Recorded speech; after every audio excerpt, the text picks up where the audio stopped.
Thanks for tuning into this episode of the Human Performance Outliers podcast with Zach Bitter. A few details about this podcast before we get started. Details about this podcast episode and more can be found at zachbitter.com. My website is where you can find all details about the podcast, including episode notes, links, timestamps, and a full transcript. You can also find my social media channels and newsletter sign up there. If you want to support the show and also gain access to an intro and ad-free audio version of every episode, as well as early release, consider joining the show Patreon page. You can also access my coaching services, which include my virtual group coaching package, products that I use, my Amazon storefront, which highlights a wide range of training and racing items that I use. Please consider sharing episodes you like on social media, liking, commenting, and writing a review. It really goes a long way in reaching new listeners.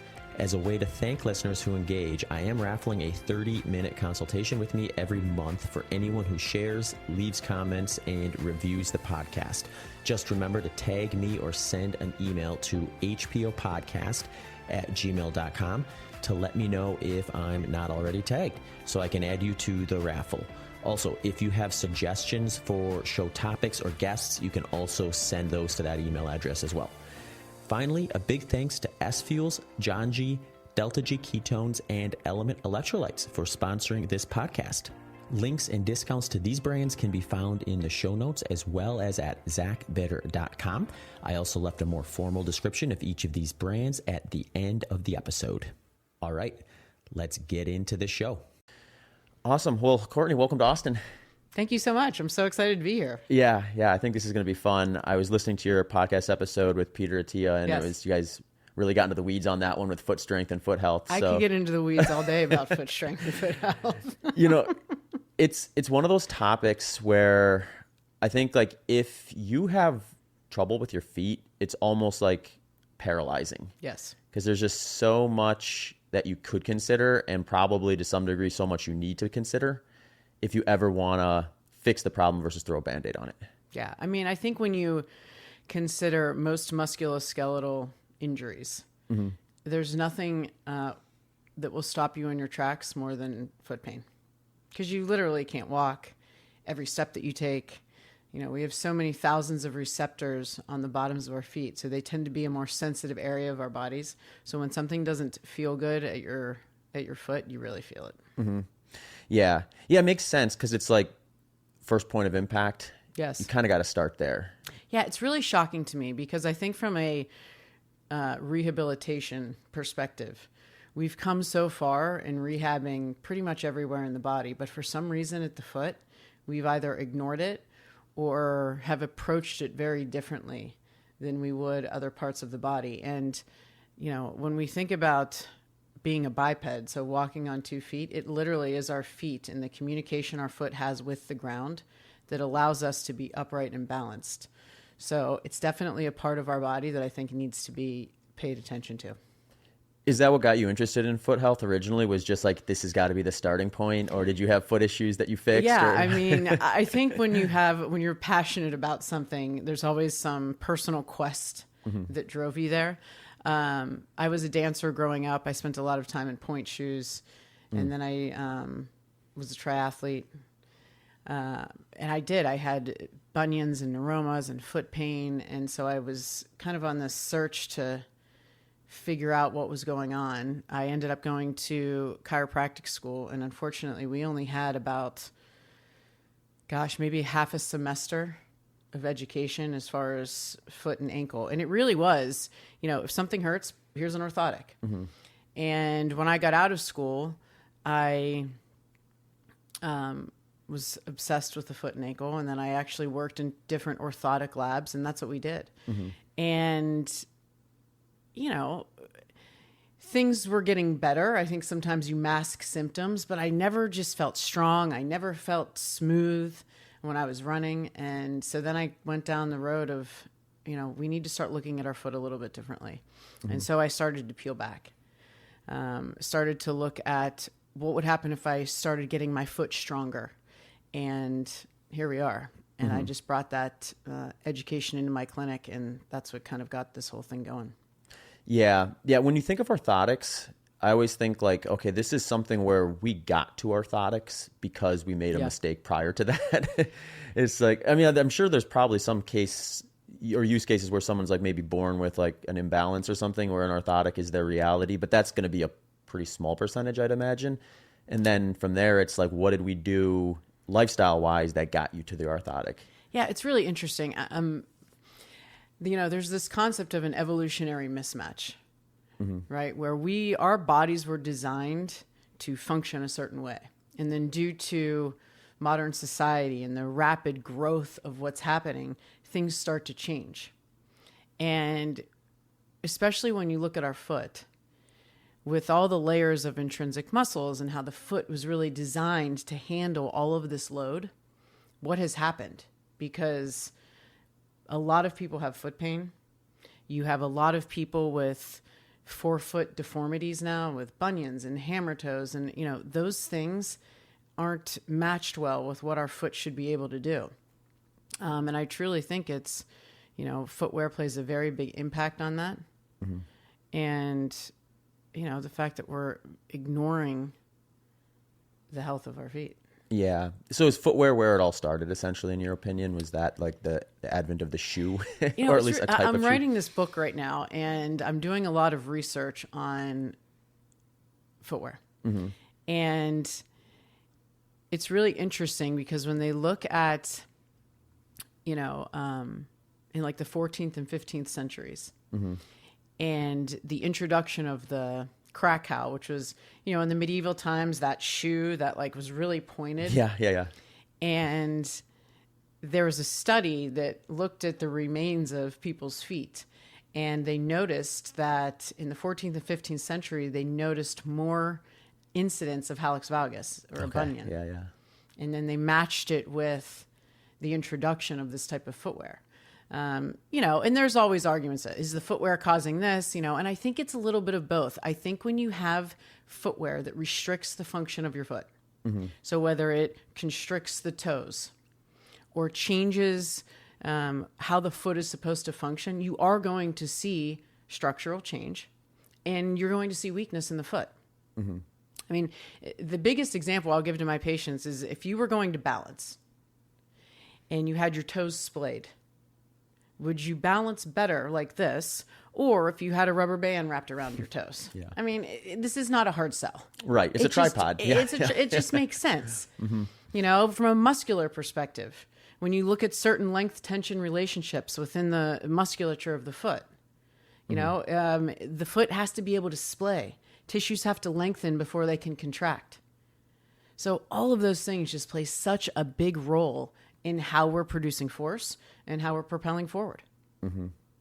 Yeah, and it makes sense, and it kind of leads into some of the topics I think I wanted to touch on too, in terms of just like where some of that force is being kind of typically pushed through if you don't have shoes on versus kind of how that gets changed when you crunch the toes together or, build up the back half of the shoe and things like that and add a bunch of stuff. But I do want to touch on one thing you mentioned before we get into some of that, which is like the pointy shoe. I was told once that the reason they started the pointy shoe was for horseback riding. Yeah. Because they had to slide into the stirrup easily, and the pointy shoe would obviously slide right in there a lot easier. Yes. It's just wild to think of like how things started. And it's societal, right? Mm-hmm. So when you look at when all of this footwear started, it was, worn by the noblemen mm-hmm. and, the upper echelon. And so, and that happens today, right? Yeah. When we see like the basketball players wearing a certain kind of shoe yep. or, we want to have that shoe. Yeah. And it was the same back then. And it was certainly not from a functional perspective, more from fashion and society and high ranking. And then unfortunately, that's been adopted for many, many years. Mm-hmm. Yeah, I remember when Ultra first got started, and to a large degree, this is probably still a hurdle, but it was a much bigger hurdle back then where you just look at the shoe and you're like, oh, well, that's such an odd looking thing. Like that, it's such an aesthetic issue too. And like, I remember I was at I think it was some convention where there was a medical convention or something like that. And I was helping Ultra kind of just like showcase their products. And this group of college grad students came in that were going into, I think, podiatry or something like that. and they were really interested in it. They were like, okay, they want to put the shoe on, and they're just looking at each other in the shoes, and they look down on themselves like, you know what? It doesn't look nearly as weird when I'm looking at you versus when I'm looking down at me. Yeah, no doubt. So I'm like, yes, that's how we have to frame this going forward is Right. like, look at your friend's foot. Don't look at your foot. But it is funny. Like you'll see that in running specialty shops too, where, you know, staff gets busy. They're trying to kind of get to all the customers and everything like that. So to some degree, you're going to work with the customer with what's going to actually produce a sale. And, you know, they look at the wall and they're like, you know, I mean, sometimes it's even color too. It's like, I don't really like that color. Do you have this one? No. Well, then I'll take that shoe, even though it's less comfortable. I have that conversation almost daily with my patients. I'm like, we just need function over fashion. Yeah. Just, you know, you can still wear your, you know, super shoe, your heel, your whatever it is that you're going to wear. But for the majority of the time, help yourself out. Put your foot in an environment where it can get stronger. Yeah. Yeah. And I think that leads me to kind of what I really want to get into it, which is like, how do we actually do that? Because the way I always view this now is I just assume people have very, very weak restricted feet. Yeah. For the most part, unless they've actually gone into this and like dug into it. And actually to some degree, the running world has been kind of interesting to me, especially with the ultra running, where we're getting a lot more strength athletes, non-traditional runners coming into the sport. Yes. See a way less issues with them because a lot of times they're used to being in the gym, wearing like a more or less restrictive shoe or no shoe at all in some cases. And they're just stronger usually. Yes. So they tend to be like, for them, it's like if I put them in like a shoe that's lower profile, more open, less restrictive, they're almost just off to the races. Whereas I get a traditional runner that's been in kind of their built up shoe for a while, restricted toe and stuff like that. If they go in anything that, if you're changing multiple variables for them, it's like, oh, now they get an injury and then they blame it on the shoe. Yeah. And we saw that with like Vibram, I think, with the first kind of minimalist movement in the 2010 era where people thought, oh, this looks great. And then they went from their built up shoe with corrections in it to a Vibram 5-finger shoe, which is like multiple variable changes. It's like, I describe it, it's like if you decided you wanted to bench press 300 pounds and you're currently bench pressing 170, the move isn't to go into the gym and put 300 pounds on the bar and then try to lift it. There's steps between. I always say, you know, I really preach this concept of a shoe spectrum. Mm-hmm. And on one end of the spectrum is your very minimal footwear. So thin, flexible sole, wide toe box, zero drops where the heel and the toe sit in the same plane. In that type of footwear, there is the most load going through the foot. So you have more load going through bone, tendon, muscle. And that environment creates a stronger foot. Mm-hmm. It's, I always say, you have to earn your right to wear that footwear all day long. Because you can't just be wearing an aggressive shoe and an orthotic and say, oh, this sounds really cool. I'm going to go into a minimal shoe and then go 0 to 100. Mm-hmm. You have to earn your right to get there. So it's transition. On the other end of the spectrum, let's say your super shoe, right? Where the shoe is doing some of the work for you. Mm-hmm. I also say you have to earn your right to get into that shoe because that shoe is now changing your gait mechanics. So, you know, there's more load going through certain tissues, your hamstring or your Achilles. You have to have strength and control to run in that shoe or else injuries happen. So when we're, you know, choosing footwear, we have to know when to dance along the spectrum. So if I wanted my training, for example, maybe I train more in a shoe where my foot can get stronger, right? And then on race day, if you want to gain the 2 to 4% running economy that some of these shoes, you know, can give, then when you put a strong body and a strong system into a shoe that's going to give you increased economy, then, you know, I always say it's like you're flying. Mm-hmm. But you know, when you live in a super shoe and you don't have the strength and capacity, you're going to run into problems. Yeah. So I think, you know, I think about this all the time because if we really want to spread this message of foot health and how important it is, and, you know, I know we talk to runners all the time. I also think it's important to have the conversation of longevity. because we want to be running today, but we also want to be running 20 years from now. We want to be walking.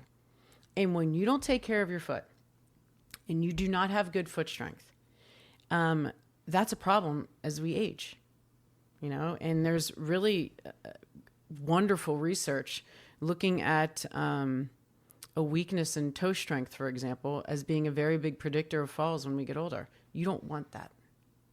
So I think knowing when we can kind of dance along this spectrum, this is my first time at the running event, and to see the type of footwear out there is very interesting.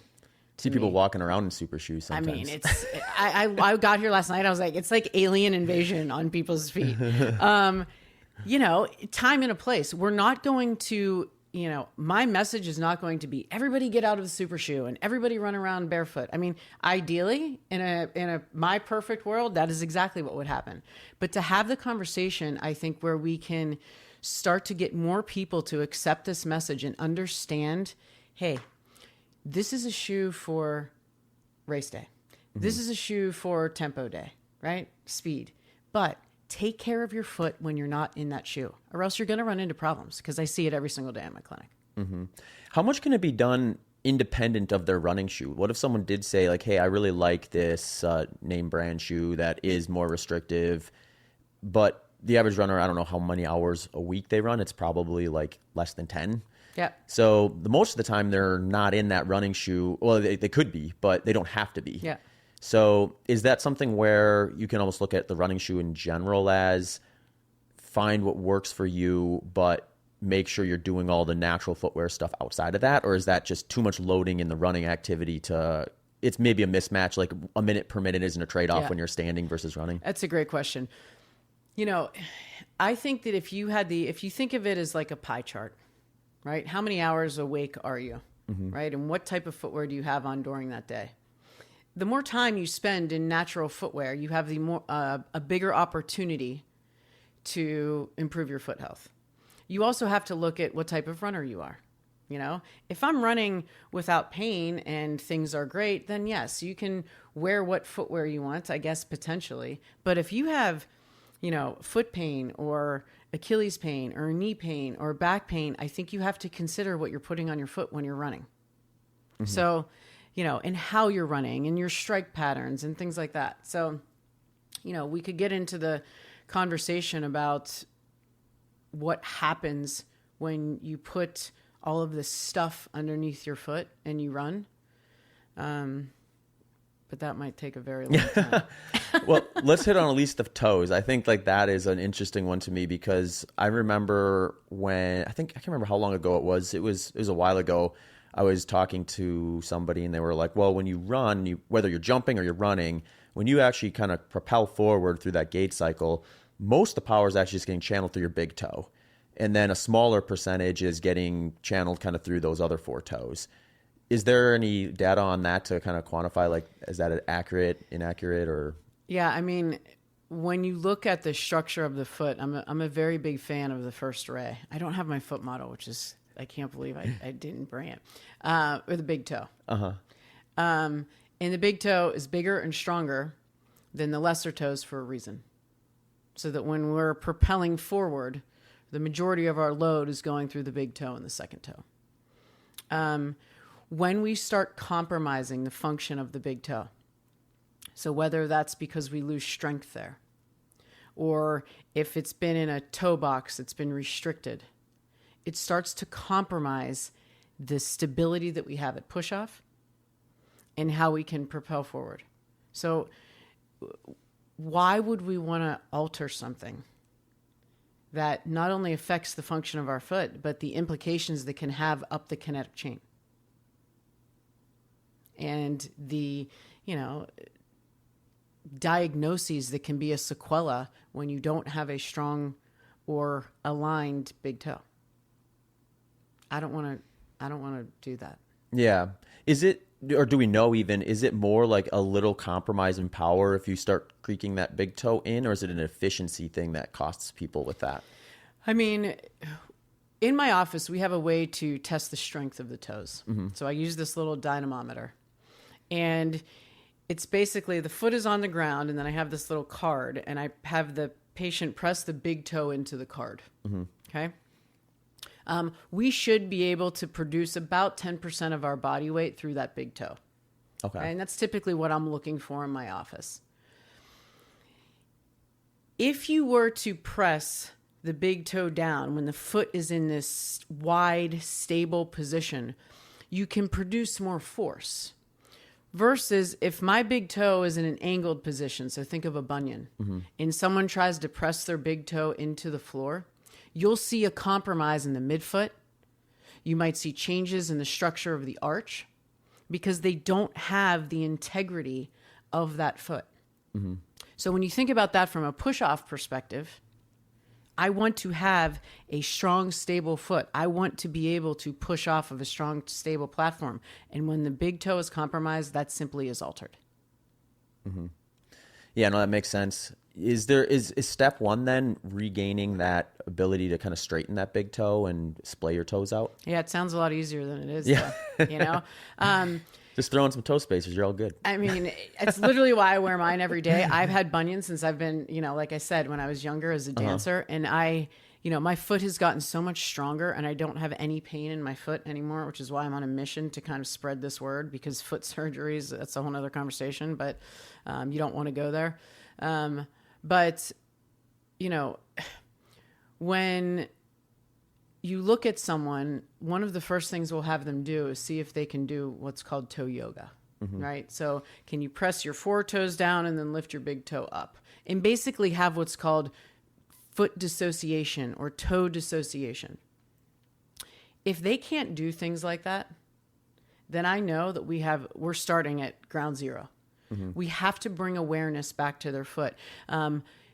It would be like if I asked you to lift your thumb on your hand and you couldn't do it. You'd probably freak out.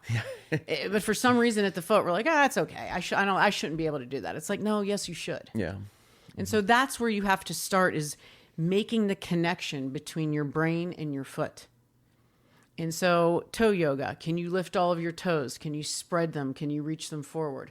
Once those things are established and we start to get better awareness, then we start to, increase our stimulus.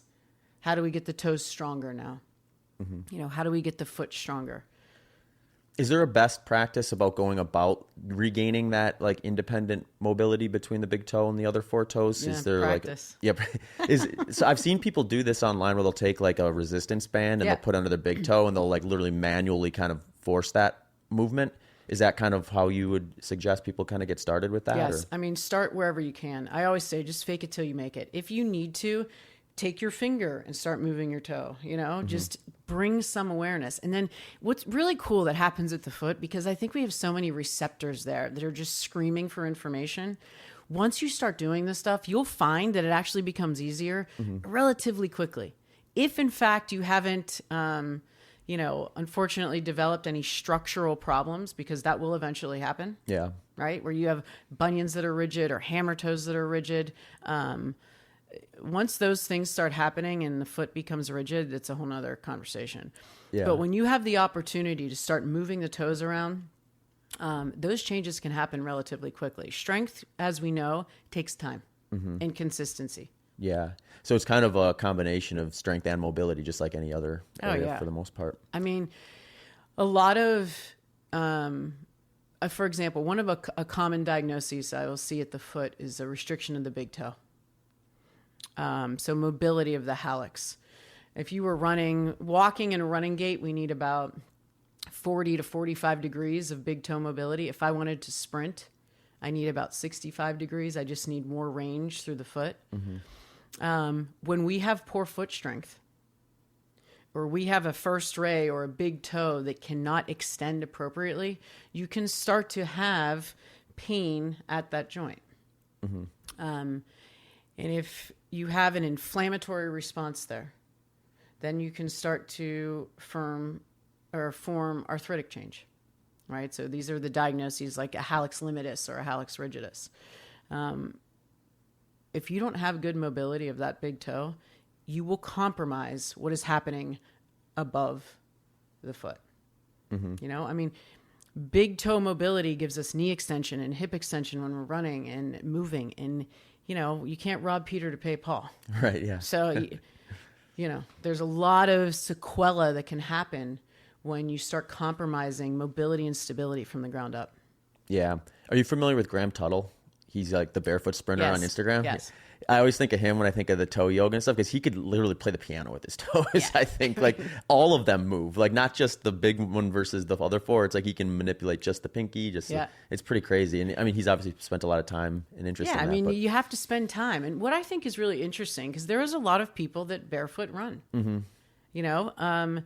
and it might not be for everyone, especially, and I think this is a conversation to have, if you have some type of structural change in your foot, so a bunion or a hammer toe or hallux limitus or hallux rigidus, those types of diagnoses running in barefoot or minimal shoes can be difficult because you've now compromised the structure of the foot. Mm-hmm.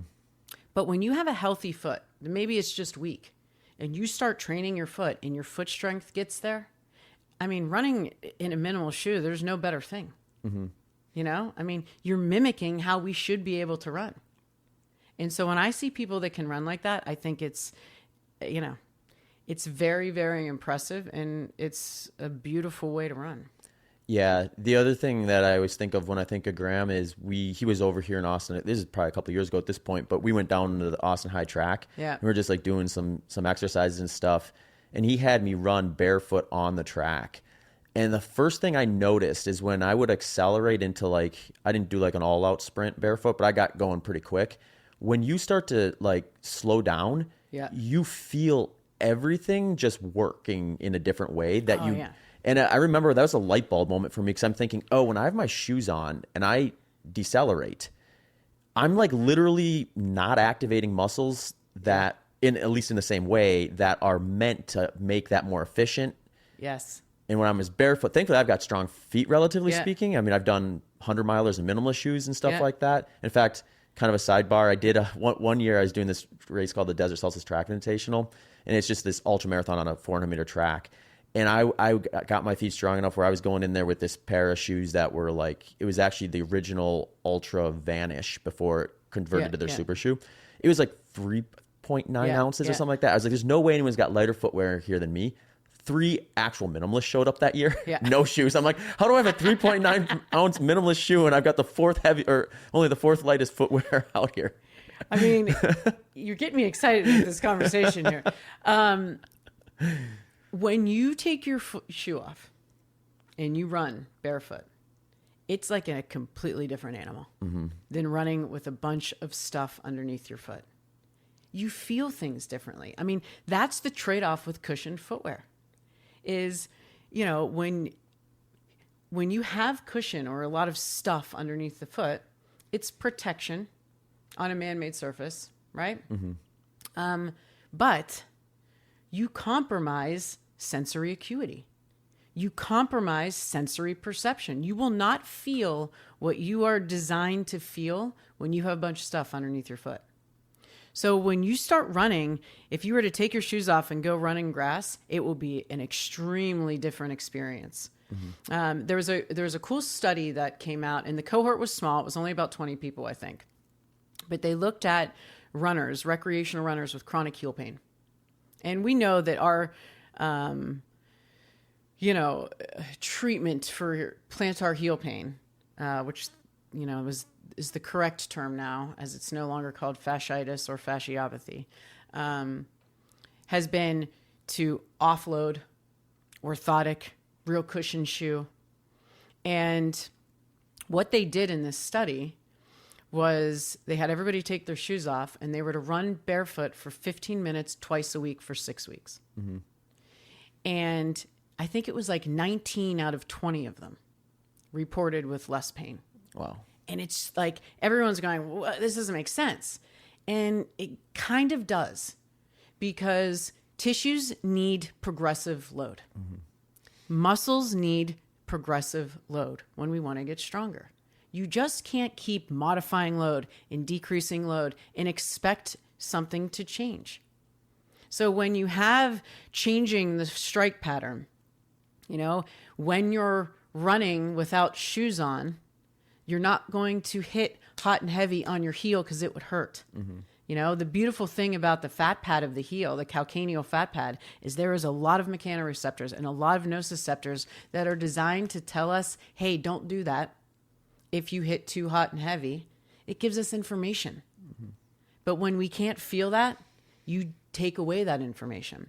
So when you can run on the forefoot, or you're running more where the foot is closer to your center of mass, you change how everything is feeling. And there is more load going through the foot and through the ankle. And so if you do it progressively, you know, you're creating an environment for a stronger foot and ankle. And so that's where I think we need to really rethink how we're treating some of these chronic diagnoses at the foot that we see with our runners. Because it can't just be continue to offload with no foot strength and no mobility. You will not get anywhere. You might get somewhere in the short term. Hey, my pain's a little bit better. But if you follow those people over an extended period of time, something else will eventually pop up because the foundation hasn't been established. Well, I'm excited to announce that I launched a new group coaching option. So to go along with my personalized one-on-one coaching options and my pre-made plans that I have on my website at zachbitter.com, this year I'm starting a group of online endurance runners who want to work with me in a slightly different model. So if you're interested in checking that out, just head to my website at zachbitter.com, go to the coaching tab. From there, you'll be directed to the team coaching option, and you can sign up for that and get onboarded to join the group. It makes sense. I think like the hardest part for people probably I know like for me, this is how it usually happens is like I get excited because it's like, oh, this is cool. This is new. This is an opportunity to improve. And then it's like, then I have to figure out, well, where am I at? Just like I would with running, like if I get injured and can't run for 2 months, when I start resuming, it's not right back where I was when that injury happened. It's like, okay, I need to reestablish my baseline and then build back up and then hopefully exceed. So to some degree, this feels almost like you might need to take a step back in order to take a couple steps forward when it comes to gaining some of that strength and efficiency with your feet. So if someone is like, I guess maybe let's just go with the average runner who's had probably, a few running injuries. They're probably wearing a pretty typical running shoe, super shoes on race day. Is it enough for them to just start with like walking around barefoot in their house if they're not doing that already? That's exactly where I would start. Okay. Start walking around barefoot in your house. And here's the wild thing. People who have had like chronic heel pain, when they get up to go to the bathroom in the middle of the night, they're like, I put my foot in a slipper. Yeah. Because their foot has not seen the ground in years. Mm-hmm. You have to start slow. Let your foot feel the ground. Start walking around at home 5-10 minutes. If things are starting to feel better, add a little bit of time. And I think that slow transition is very, very important. Is there an assessment thing they can look for as to like when to progress? So like, is it something where, well, if I do 5 minutes, if I'm sore the next day, I should probably let it rest? And then is it similar to strength work like that? Yeah. I mean, I always say, monitor how you feel that night and the next morning. Mm-hmm. If things feel a little sore, just slow it down. Stay at the duration of time that you are currently. And then you can just slowly begin to add more time on your foot. I think being able to, just some good assessments, like we said, can you do toe yoga? Can you spread your toes? I'm a very big fan of all things calf related when it comes to, both walking and running. Mm-hmm. Our soleus is a powerhouse. It is a powerhouse muscle of our lower leg. I think, especially from a running perspective, you have to have strong plantar flexors. That's our push off. So when you're making this transition, if you can't do, I can't just throw out numbers here. It's based on age and things like that. But 30, 35, 40 single leg calf raises, there's a strength issue here.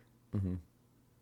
So those are always good things to, self-assessment. Can I do single leg calf raises? If I can't give a solid number, I can't single leg hop. Your capacity isn't there, mm-hmm. which means you're probably going to need a super shoe because your foot and ankle can't do the work. And here's where the cycle begins, right? Because, my calf hurts. Instead of doing the work, I'm going to go wear this shoe because when I run, it's going to be easier. It might be, but your foot's not getting stronger and you're not creating an environment where you can get stronger. So you just keep bigger shoe, bigger orthotic, bigger this, bigger that. And you're not solving the underlying issue, which is I need a stronger foot and ankle. Yeah. Yeah, I mean, my fear with super shoes specifically is people are looking at it through the lens of, I need to adapt to the shoe. So like on race day, I need to feel better in the shoe, so I need to start wearing it more. Yeah. And really, they need to try to maintain their normal gait pattern and mechanics inside that shoe as best as possible, which means not wearing the shoe very often. I mean, I can't stress that enough. The shoe is icing on the cake. That is icing on the cake. If you pay attention to what you're putting in that shoe, which is a strong foot, a mobile foot, then if that's your gig, if you want to wear the super shoe on race day, then, that's your call. But you better have the environment that can handle that type of footwear. It's not I have a lot of young runners coming into my office now, right? Mm-hmm. And this all like media hype about all of this. They've never ran in their first initial running shoe was a super shoe. And I'm like, hold on a second, And they're coming in with Achilles issues and plantar fascial issues and, hamstring issues because that is not the shoe you train or start to run in. It's just not. Yeah. It's doubling down on the problem we originally had where I know you've talked about this in the past where it's like, and for most adults listening to this podcast, it's too late in terms of correcting it this way. But if you have kids, it's never too late to make improvements, but to go back and do it optimally, where it would be like really catching this in the development phase when your feet are growing. So like if you have a young kid, like getting them at the very least probably barefoot often if they're not able to wear a shoe that's got wider toe boxes and things like that. Oh yeah, I always say if we started this footwear conversation with our children, I'd be out of business. I always tell people, put me out of business. Mm-hmm. Put your kids in footwear. I mean, every baby on the planet, right, takes their shoes, takes their socks off because their little brains are screaming for information that come from our feet. Mm-hmm. So when we start off the kids with footwear where their foot can actually splay and be flexible and gain strength, rather than starting them off in an environment that's going to compromise their structure and function, we are going to see way, way better results. And I think that's the issue of why, I do see so many people, because a lot of people have foot pain. A lot of people have been in the wrong footwear for many, many years. The conversation has not been had about what this footwear is doing to their feet. And, here we are. Mm-hmm. Is it true with like children's footwear that like, or I shouldn't say children's footwear, like when you look at just the way their feet are relative to their size, if you put on like if you just took an adult shoe and shrunk it down, it would almost feel like they needed to be way more pliable, right? Like it's like something like 3 times as restrictive for them. Oh, I mean, on scale or something like that. The kids' feet, I mean, the widest part of our foot should be our toes. Mm-hmm. And if you look at any shoe, most shoes, there is a difference between a wide toe box and a wide shoe. And especially when you look at the children's feet, toddlers' feet, you do not want to put anything on their toes that are going to start compromising their function. And their feet are flexible and they need to be able to feel things in order to have appropriate development. So yeah, I do not think that putting something stiff and rigid on a child's foot is the way to go.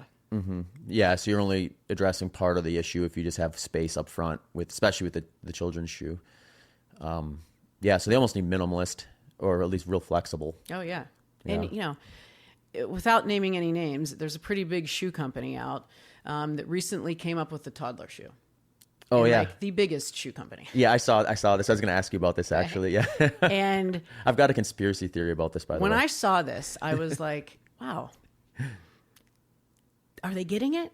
Because in their research and in their marketing, it literally says, we've designed a shoe for your child that is going to help its development, help proper foot development. We have a wide toe box. We have a flexible sole. And they start rattling off all of these like beautiful features of this shoe to put on the toddler's foot. And if you look at every other shoe this company makes, it is the exact opposite. Yeah. And I wanted to call them and be like, why are you doing this to adults? Yeah. Like, if you've done the research and you know what happens with development from a child's perspective, why are you screwing it up for the rest of us? Because everybody wants to wear those shoes, and it's like, Yeah, I have a theory with that where I think what they're doing there is they've basically just kind of said, well, it's not worth our time or energy to fix the problem with the adults. Yeah. So they like the aesthetics of our shoes. They're comfortable in our shoes, even though they're getting injured at a 9 to 10 rate. But we see that as a problem down the road. We'd like to clean that up. But what we do here now is we fix the kids, or not fix them. We just don't hurt them in the first place. Yeah. So then when they become adults, then we start launching the adult version of that shoe. But they're going to wait 10, 15 years to do that. Yeah. I mean, it's, certainly a good way to look at it. Because I'm in the business of helping people, I have to take the role of, with all of these adults running around with, foot pain and weakness in their feet, we have to have these conversations. And like, these companies really need to pay attention to adult feet and what's happening. Well, and the reality too is it's long term, it's better for their bottom line. Because if I'm a runner and I run all year healthy, for me personally, I'm hitting 5,000 miles. If I get injured for 2 months, I'm running 4,000 miles, and that's less shoes. It's like, to me, it's a no-brainer, but I talk about this stuff all day long, right? Yeah, it's like, if you want to sell a lot of shoes, keep people running. And the only way you're going to keep people running is if they're not injured. So that's where the conversation is the foot has to get stronger. It's, take care of your feet. Put people in the right footwear that's going to promote an environment where people can stay healthy. Yeah, I think they maybe are thinking about that, but they're thinking about it with more Band-Aids versus less. So their option right now, or their solution right now is, okay, we've got injured runners. How do we take this runner who's injured and put a bigger Band-Aid there so they can keep running even though they're still injured? Well, I mean, it's our healthcare system, right? It's a reactive, it's a reactive healthcare system. Rather than saying, hey, let's do something proactive, it's let's do everything reactive. I mean, one of my missions in life, like when you go into a grocery store and you go to the footwear section or a pharmacy, every single foot product there is to treat a symptom. It's, here's an orthotic to treat your heel pain. Here is a toe spacer to treat your bunion. Here is a, whatever they have to treat pain. And I want to go in there and take those things off and be like, this is proactive stuff. Wear the toe spacer to prevent some of this. Here's a toe strengthener to strengthen your foot. And take it from that approach. Get your foot stronger so that you don't have to deal with all this nonsense later. And, I think that's a societal thing as well, is we tend to react to problems rather than try to prevent them. And that's my mission in life, to prevent stuff. Yeah, it's an interesting topic. I wanted to ask you about the plantar fascia and kind of that, because that injury, if I just kind of scanned all my coaching clients and people I've worked with or met in the running community over the years, that particular injury is got to be the biggest kind of unknown in terms of where, I guess maybe the way to say it is other injuries, I feel like there's more of a, even if it's not the best, there's a little bit of a more clear path we can get you back going here. Yeah. Plantar fascia, it's oh yeah, it might go away in a month, but it might just bug you for the whole year, and then it might just disappear all of a sudden. And it can be the most nagging injury. And I think that the rates of plantar fasciopathy and plantar fasciitis is an evolutionary mismatch. The amount of people that have that diagnosis should not have that diagnosis. If you think about, because I see it in my clinic all the time. If you think about the plantar fascia and its location on the foot, I always say the tissues have best friends. They're all about sharing loads. So we have intrinsic muscles in the foot. So flexor digitorum brevis, for example, that share load with the plantar fascia. Okay. So when you have muscles that are weak, or you have a structure of a foot that is compromised, you're not sharing the load anymore. And so this more load has to go somewhere. And when those things start to happen, you can start to get these diagnoses. And, when I treat, this is a great case, but I had a person with, and this is not unusual, with chronic heel pain for, over a year. And they come in with their bag of orthotics and their aggressive footwear, and they've tried more orthotics, more posting, more this, more that. And I literally have to have the conversation with them. And it takes me a very long time, because I basically have to challenge their bias of everything they've ever heard on how to treat this heel pain. Because I do the exact opposite. It is, I'm going to slowly get you out of all of this stuff. Because we're going to bring flexor digitorum brevis, for example. We're going to bring his friends back to the party. We need to share some load here. We need to get your foot in a position that is going to make it stronger. Your toes need display. So, I had this guy that had chronic heel pain. He was hiking out in Rocky Mountain National Park all the time. And he had, his 40 pairs of orthotics and his really aggressive shoe. And he emailed me the other day that he hiked in a pair of zeros, which it's a very minimal shoe, right? All over Rocky Mountain National Park, which is it's a nothing shoe. There's there's nothing supporting his foot. It's flexible rubber, basically. It's flexible, and his capacity is better, and his and I get very excited about that, because that's hopeful for many people, and not only that, but from a longevity perspective. His foot's getting stronger. This is going to help prevention of falls. He's going to be able to walk longer distances as he ages. And that's exciting to me. But it's really taking an extremely different approach to what we have been taught about how to treat some of this stuff. Mm-hmm. Yeah. When someone's running and they're deciding, okay, I've started walking around barefoot, I'm starting to do some more strengthening and stuff like that, my toe splay's improving. Is there a spot where you're like, okay, let's do a test run with a pair of minimalist shoes, or is there like a point of entry for that you typically recommend, or does it really depend? Yeah, I mean, and I think this is important to say. On the flip side of that, if you're one of those, I've been wearing all of this, orthotic and shoe, and now I'm just going to go run barefoot, that can also create a diagnosis at the foot if you don't have the capacity there. Mm-hmm. So that's why this progressive load and strength, these things happen, sometimes slower than we'd like as runners. Mm-hmm.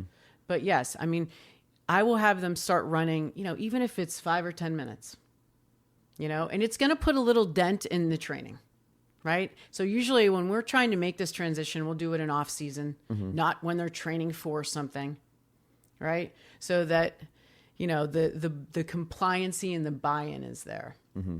Because it does take time. But, once you are able to start feeling how your body can respond when the foot is striking better, when the foot is stronger, there's not one person that I have met that says, I really liked it the other way. Yeah. Because it just feels better. Mm-hmm. Yeah.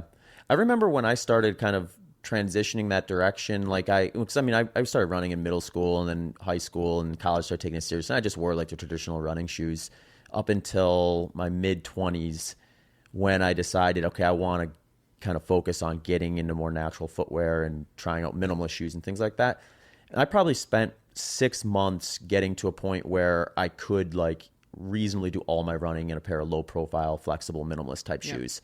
And then probably another 6 months before I felt like, okay, now I'm not even thinking about this anymore. It's just okay, this is, my feet are plenty strong. I'm not making any compromises really. I'm not going to eke out more miles by, putting on a more traditional shoe or things like this, or things like that. And, so it is a fairly long timeline. Oh yeah. But, you can get there. And I think it can be, if you're willing just to kind of say, okay, I'm going to do a shoe rotation versus just fall in love with one specific shoe and wear it all the time, you can kind of just slowly phase it in. Totally. That's that shoe spectrum I was talking about. Yeah. Mm-hmm. Right?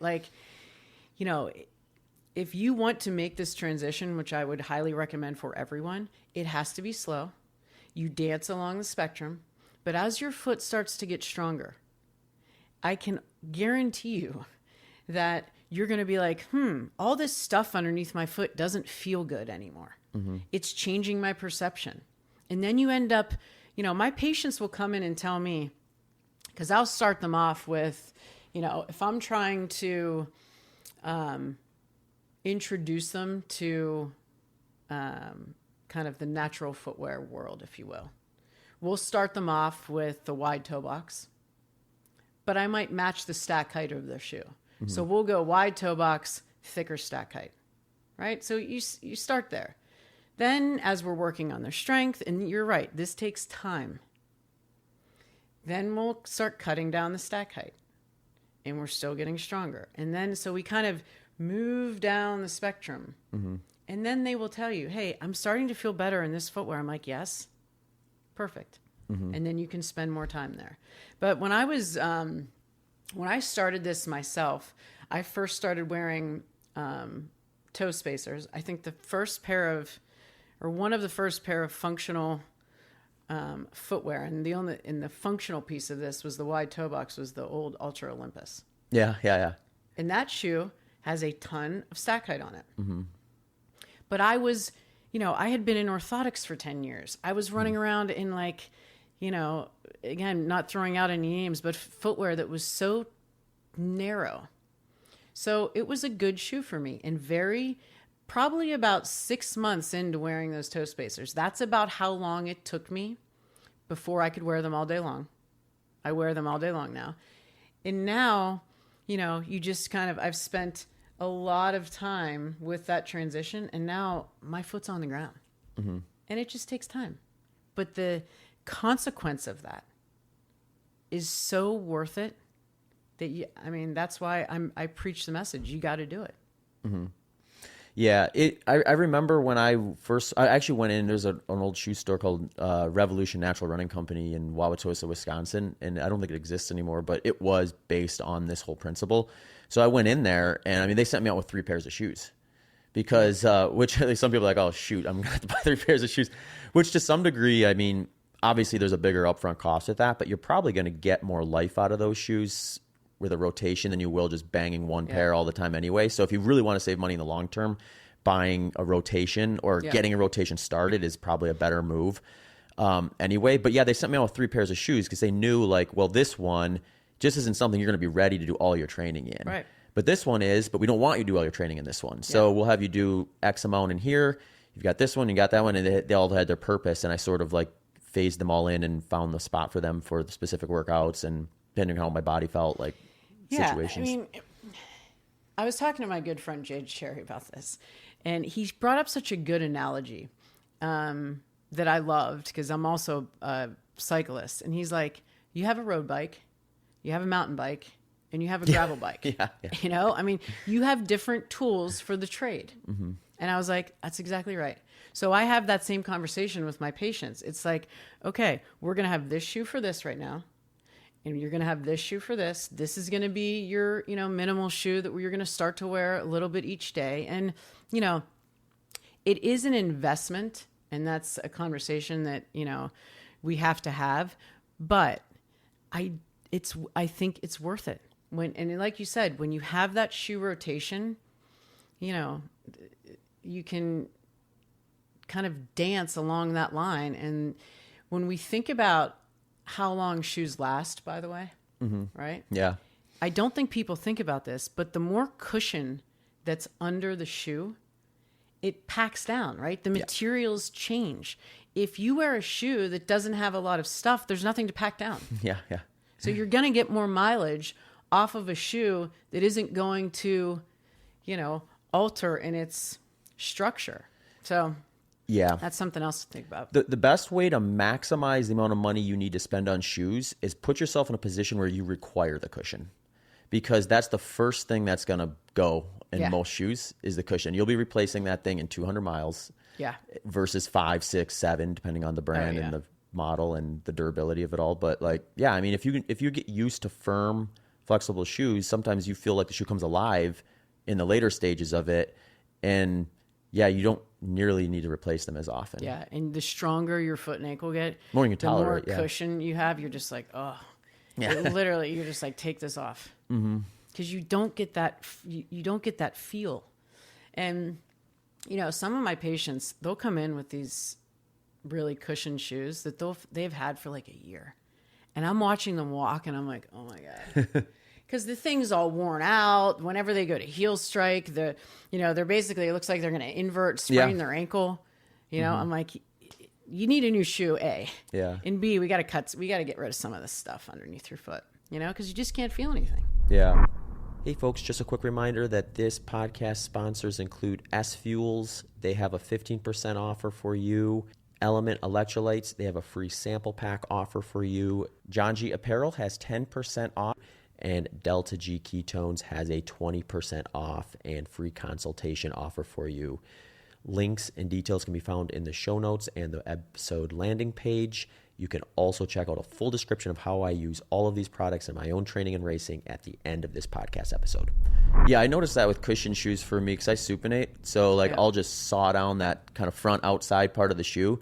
And if it's a decent stack height, like a super shoe, it's like, I got to get rid of them sooner than most people because I get that, it just gets more and more extreme. Yeah. And I'm basically like encouraging my body to supinate more than I would have originally.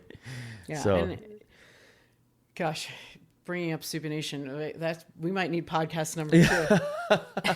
I had a patient come in this week, and very smart woman. And she said to me, she was a runner. And, and I hear this often. I don't want to pronate when I run. And I look at her and I'm like, why? Why do you not want to pronate? It's our body's shock absorption. It's the first place where the foot can unlock. It's the first place where our foot can lengthen and widen and feel. Because when we lengthen, we can then what? Contract and propel forward. The arch recoils. Our foot was supposed to do that. There's so much cool research coming out right now looking at arch recoil and how important it is to allow that arch to actually move. Mm-hmm. And I think the implications from that, from a footwear design, orthotic design, surgeries, right? So are we really going to be doing a lot of midfoot and ankle fusions? The foot needs to be able to do those things. So rather than say, we don't want to pronate, I say to my patients, I'm going to teach you how to pronate. I want your foot to unlock. You're going to do it with control. Mm-hmm. You're going to do it with strength. Because that's where it's like, we don't want to pronate. Well, you don't want to just come into the ground and not have any control. Yeah. But you have to pronate and you have to control it and you have to be able to get back out of it. And all of that comes with strength and mobility. Mm-hmm. It's not going to be a magic shoe. Yeah. And with the pronation, if someone's actually over pronating, is that just because the strength isn't there to kind of slow that down more? Or is it just, maybe over pronating is even a wrong way to say it. Is it just like the rate at which that motion occurs versus how quickly your body can kind of slow it down? Is that where problems occur? I think it's both. Okay. I think it's both. I think that it's how strong is the foot, right? How can they, control some of this internal rotation? Can they control some of this load? Mm-hmm. And they also have to be able to get back out of it. And, when people say they have flat feet, I really want us to get out of the mindset that that is a bad thing. Mm. It's like flat feet are bad and high arches are good. That is not true.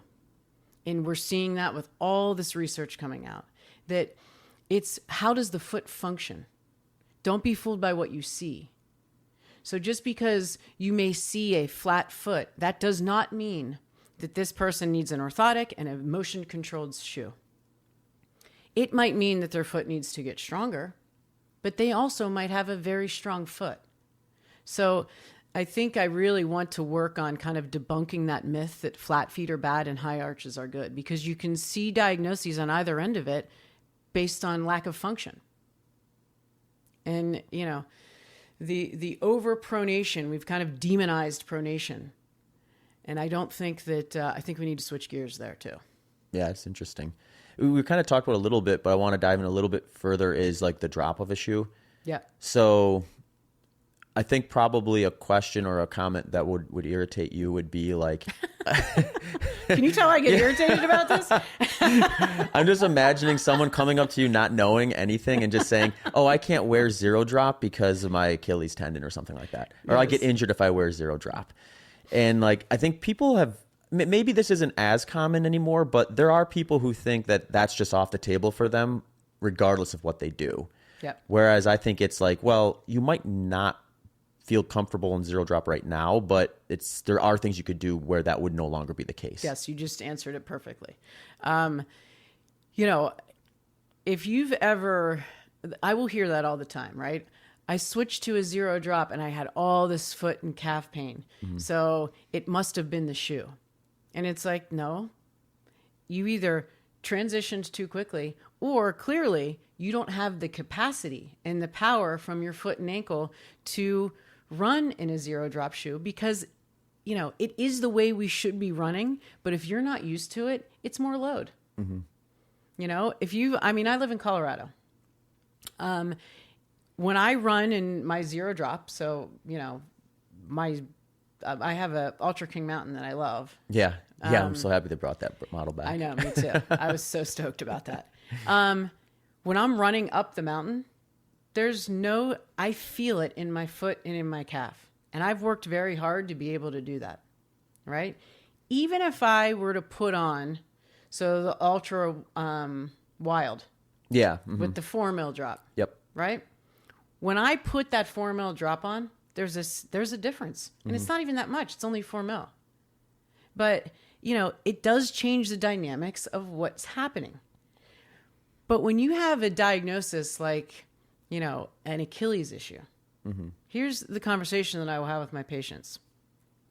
You can continue to run in your 12 millimeter heel to toe drop, which is going to modify load through the Achilles.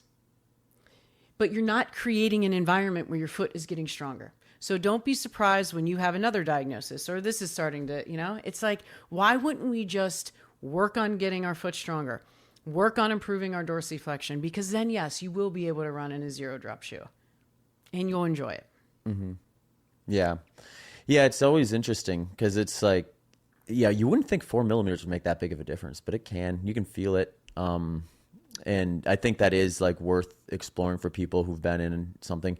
The one interesting thing I have seen with the shoe industry is it does seem most brands now are coming off of as aggressive as a heel lift, at least with some options. Where when I was younger, I think it felt like everything had a 12 millimeter offset. Yeah, I know, Sam. I feel that too. But here's where I think like they might be decreasing the heel to toe drop, but the stack height and the stuff is just getting, like I said, I mean, some of the shoes I've seen already, I'm like, you can't even tell it's a shoe. Right. Like, what is that? Yeah. You know? Yeah. How does that dynamic change? If I had like a 12 millimeter offset in a really cushioned shoe versus, I mean, you're gonna have a hard time finding this, but 12 millimeter offset with like a really low profile shoe, is that like, does that behave differently because the firmness of the midsole doesn't allow for any like adjustment of how that kind of offset works when you have a more rigid, or I shouldn't say rigid, but more firm midsole? Yeah, that's a great question. I'm not sure. I'm not sure about the kind of, you know, change in the ground reaction force with the heel to toe drop on those different materials. But yeah, that is a good question. I'm not sure. Yeah, I was thinking about that too, because like if you get someone who's got puts a little more pressure on the rear part of their foot through their gait cycle, you know, they could pack that down more possibly. Although I guess through the full gait cycle, they're probably going to still put a ton of pressure on the forefoot, even with that side, so that maybe it still evenly distributes. But it'd be interesting to like just get someone or like a group of people with different impact or like landing zones, I guess, and look how their wear pattern on the midsole changes the actual like statistical difference of the heel to toe over the course of the lifetime of the shoe. Right. And see if, because maybe someone's starting out in a 12 millimeter offset, and by the time they get rid of the shoe, they're in like a 6 millimeter offset, and how it behaves. But yeah, I think I find that all to be so interesting. Like, why someone prefers a 12 mil over a 6 or a 4. And, I think even when you look at every other, kind of activity, whether you're weight training or you're simply walking, you really need to pay attention to all of these types of things that you're putting on your foot, because it changes the dynamics of not only the foot, but everything else. It's, the analogy I'll use is when people will, be squatting and they'll say, I have to squat with a lift on. And it's like, okay, or you could improve your ankle dorsiflexion, you know what I mean? Or work on your stability. So it's like, there's a trade-off, and there's always a trade-off with everything.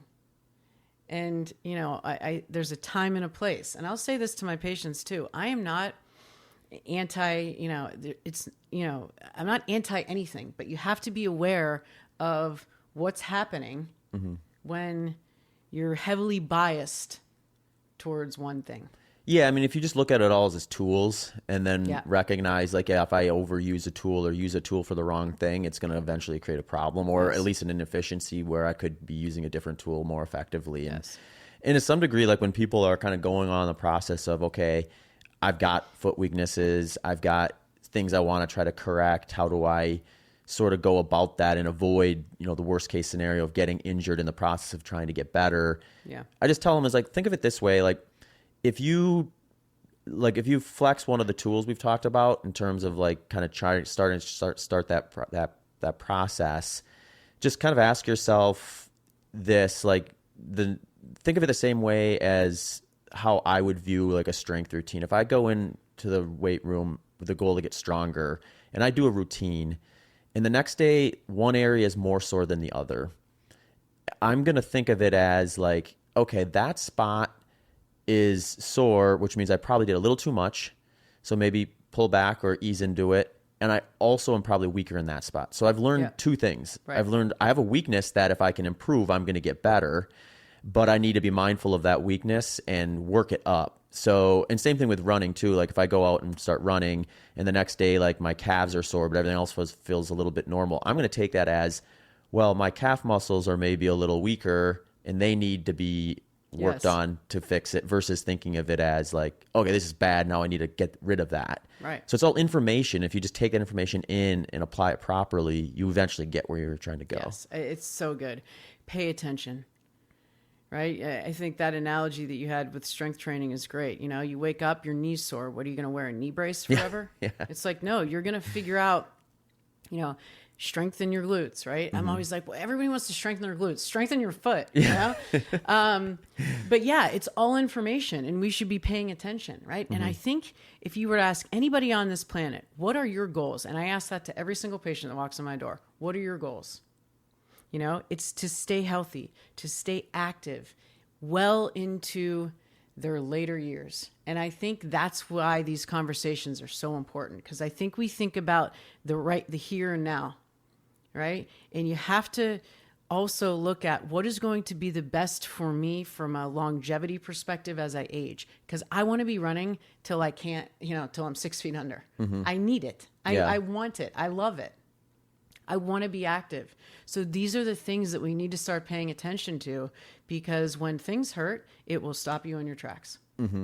And as we age, when we start to decrease little bits of movement over and over again, it impacts your health on every single level: physical, mental, emotional. And, pay attention to all the information that we're given, because it's telling you something. Yeah, for sure. And I think to kind of summarize some of what we're talking about from like a transition in standpoint, I always think like if I owned a running store and my goal was to improve the health of the feet of the people coming in, I mean, I'd probably carry a lot of the different brands, but what I would do is like when someone came in and they were wearing, whatever kind of traditional model they had, is I would prescribe them a natural footwear to go along with the other one. So they're buying two shoes. And I'm going to tell them to like phase it in and, work on it slowly and that sort of thing. I think that's really the way, if I could go back and start a minimalist or a natural footwear, and I sent out my field rep team to the stores specialty shops where a lot of people are getting this information and deciding on what shoes they're going to get. I'm maybe even leading with that. I'm maybe even leading with, hey, our shoes, obviously if you have a brand like Ultra where you have a wide range of different stuff, you can probably have a little more flexibility because there's just, like you mentioned, there's like the Olympus and then there's lower profile stuff.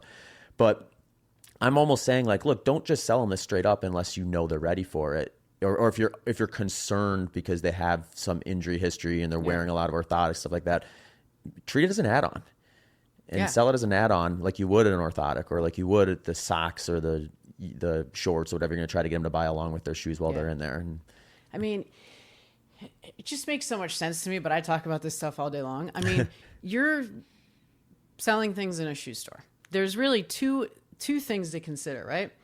Keeping people out of pain and improving performance, right? People either want to not be in pain or they want to run faster. So to me, that's an easy conversation to have. It's, you need to do these things with your feet. You need to either wear this shoe, you need to strengthen your foot, right? In order to prevent pain. We know also from a performance perspective, right? I'll throw out some anatomy here. Training peroneus brevis, or the muscle on the outside, the everter of the foot, makes us faster, right? Training the spring of the foot, right? So, plyometric work and strength training makes us faster. So, when you have those conversations with runners, then I think it's, those are easy sells. Yeah. Right? You want to stay out of pain and you want to improve performance. How about you do this stuff and then imagine how strong you're going to feel when you put that shoe on, because it's icing on the cake. Yeah. Yeah, it makes sense. I think I think fighting what your body's normally doing, or thinking of it this way, like, I want my foot to do what it would do with no shoe inside the shoe I choose eventually. So, and, not having the shoe compromise your function. Yeah. Right? Yeah. It's like, but yeah, I mean, the stronger you are before you put that shoe on, I mean, it's a simple concept. Yeah. I had one last topic or question for you that I find interesting, because I just see this one come up, is like, we all have toes, we all splay them. We all have feet, essentially. But we do have different volumes to some degree. Yeah. How does somebody, like, one of the biggest pushbacks I'll see when someone is like maybe getting a little hesitant about trying out something with a more wider toe box or a foot-shaped toe box is, well, I got narrow feet, low volume feet. When I put on that shoe, I just swim around in it, and it causes all sorts of issues because my foot's moving around in the shoe. And is there a solution for that, or is there something that people can do that have more low volume, narrow feet that helps with that sort of transition into something with a wider toe box? Yeah, it's a great conversation because I have it with my patients all the time. For people who are not used to wearing a shoe that is in the shape of their foot, most people, when they put shoes on where they have the wide toe box, they're like, my toes feel like they're swimming in here. Yeah, good. It feels sloppy, right? Yeah. And my response to them is always, well, wait till your foot starts getting stronger, because then your toes should be able to splay and fill up the toe box, right? But because so many, and the majority of everyone that I see, there's so much weakness to the foot, their toes, even when they take them out of the shoe, their toes still look like this. Yeah. Right? Breaks my heart. So, toe spacers. Wearing toe spacers in the shoe helps with the splay that can fill up some of that roominess. But that's why, people have different foot types. Some are more narrow. With Ultra, the different lasts of the shoe, like my non-negotiable when it comes to transitioning my patients into footwear is a wide toe box. You have to have room for the toes to splay. So when someone has a more narrow foot, Ultra will have different lasts, right? So they might have it's still in a foot-shaped position, but the last is a little more narrow. But I'm still confident in putting them in that type of shoe because I know we're going to have toe splay. So you can, based on the last of the shoe, but the majority of footwear companies out there, there is not room for those toes to splay. So if you are someone that has more of a narrow foot, you could start with a more narrow last, but still wide toe box like Ultra has. And then it's interesting because as the foot starts to improve strength and starts to get wider, then it's like, okay, maybe I do need a wider shoe. Yeah, I do remember like after Ultra had been around for a little while, you'd get people that were just like really, really like excited about that brand, and they would start requesting wider foot. Yeah. Because they're like, this one worked for me originally, and now, or the other one I'll see now is now that Ultra's a little bigger and they do have that different last system. Yeah. You'll get some people they'll be complaining about like the slim last because they'll be like, oh, well, it's way too narrow. You're going against your philosophy. It's like, that shoe's not for you. Right. You've passed that level. You need the widest of the wide that we have offered here. And I mean, because it's funny because in the beginning that was the narrow foot person I think was the hardest one to get to actually engage with a shoe like that. And then they make on product for it, and then it's like you get the people who don't. Well, and I think Ultra's done a really good job on their website too, because every got a lot of shoe education that you look on there, you can literally it will say original last, standard last, narrow last. So I think that's important because a lot of people who were who have worn Ultra for many years, it used to just be the OG. It was just the original last. So, I will get reports from my patients say, yeah, it feels a little narrow. I'm like, well, because that's a more narrow last. Yeah. So we just, put them back in the Olympus or the Lone Peak or where they have that original last on it. Yeah. Yeah, it is interesting. And for listeners who are really new to this, like a last is just basically the mold they build the shoe around. So yeah, if you have a wider last or a more voluminous last, it just means more foot to be in there for the most part. Yeah. And if you're, this stuff doesn't happen overnight. It has to happen, but it's not going to happen overnight. So, don't make it hard on yourself. My patients will come in, they'll be like, I tried to do this and it's like, it's okay. Let's start here. Maybe if you're more comfortable in choosing a more narrow last, but still wide, right? So wide toe box, maybe you start there and then we start working on your strength and your function. And then, you can make that transition slowly. I hope I've stressed that enough today because I really want, I know the importance and the impact that this stuff can have on not only your foot health, but the rest of your body. And I don't want people to get turned off by the process because they either went too fast, they didn't take their time, and they didn't put the work in because you need all of those things. Yeah. I just lost my train of thought, but I did have one more question for you about, I remember. So like around 2010, they had like the minimalist movement that just hit the running world. And it seemed like it was, maybe I was just too isolated or into the running world, but it seemed like that was like the big community, the Born to Run fanatics and all that. And it didn't seem like it necessarily branched out of the running world as much. And I saw a report that was looking at kind of like brand growth and just general market stuff. And there is another minimalist movement. I guess we're kind of in it right now where they're starting to see numbers getting close to kind of where we saw when that first wave came. But this time, I think it's not within the running world. The running world's kind of going towards super shoes, but it's within like the health and fitness world. And these folks are like, I guess the hybrid athletes, the people who are like into like doing a lot of different stuff versus just being identified as a runner only.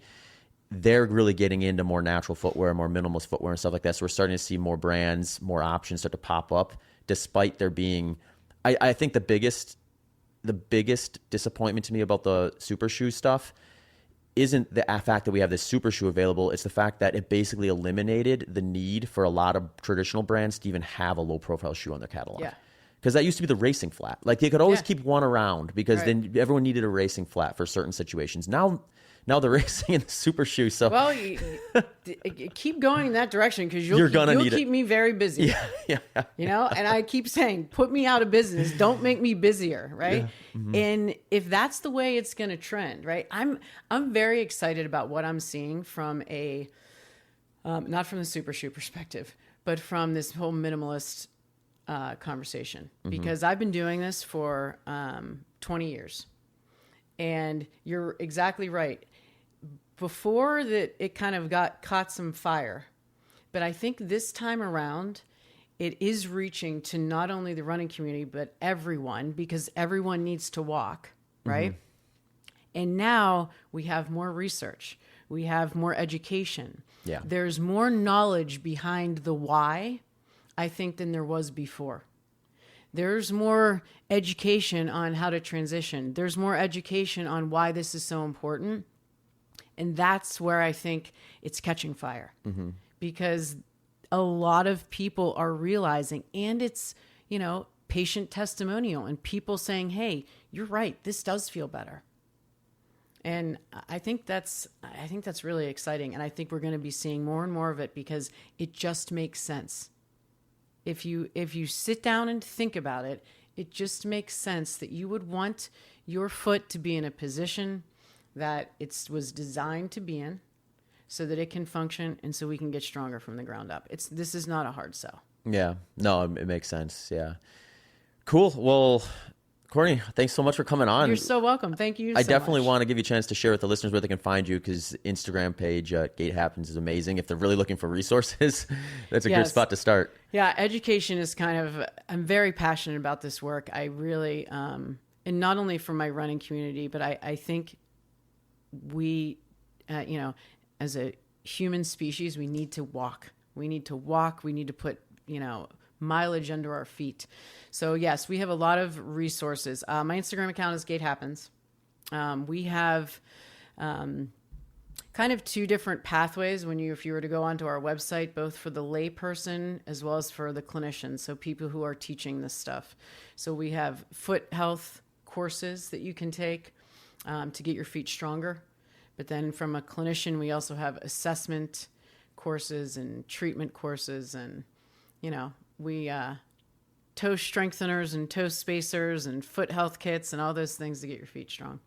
Awesome. Yeah, well, if all the Human Performance Outliers podcast listeners don't have super strong feet by this time next year, I'm going to be very disappointed in them. That's right.